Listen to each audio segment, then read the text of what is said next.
A slice of chess pie is a slice of Southern comfort food. This simple pie comes together with basic pantry ingredients like sugar, eggs, flour, and cornmeal. It has a sweet and custard filling, caramelized and brown top, perfectly cooked crust, and it is pure goodness. And I'm going to show you how to make it today on the Stay-at-Home Chef. First thing first, we're going to preheat our oven to 350 degrees Fahrenheit. Using a standard pie dish and a pie crust, whether that is a store-bought or one of Rachel's foolproof pie crusts, go ahead and press that into the pie dish and trim off any of the overhang. If you want to put a decorative edge on your pie crust, go for it. Now that it's ready, we're going to pop it in the freezer while we get our filling ready. The filling of this pie is creamy and custard-like with a touch of texture from the cornmeal. It isn't to be confused with buttermilk pie, which never has cornmeal in it. To make the filling, in a large bowl, add in ½ cup of melted salted butter. And if you're using unsalted butter, go ahead and add in 1/4 teaspoon of salt to that. Then add in 1½ cups of sugar and whisk to combine those two ingredients. Next, whisk in 4 large eggs.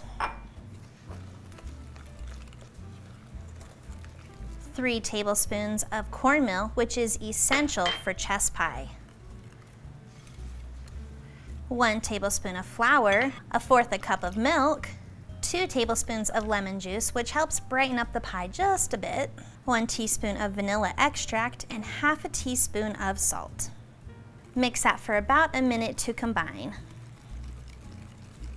The filling's nice and smooth, and we're going to pour that into our chilled pie crust. Make sure you scrape out everything in the bowl. I recommend placing that on a baking sheet, and to bake it, carefully pop that in the preheated oven for 45 to 50 minutes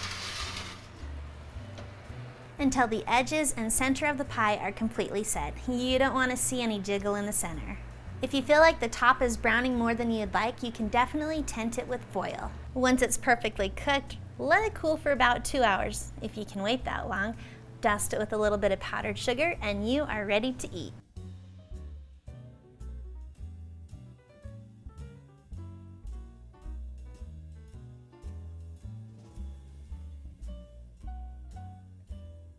Thanks for watching. You can find the full written recipe in the video description below.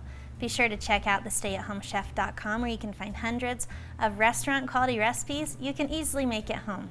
We'll see you later.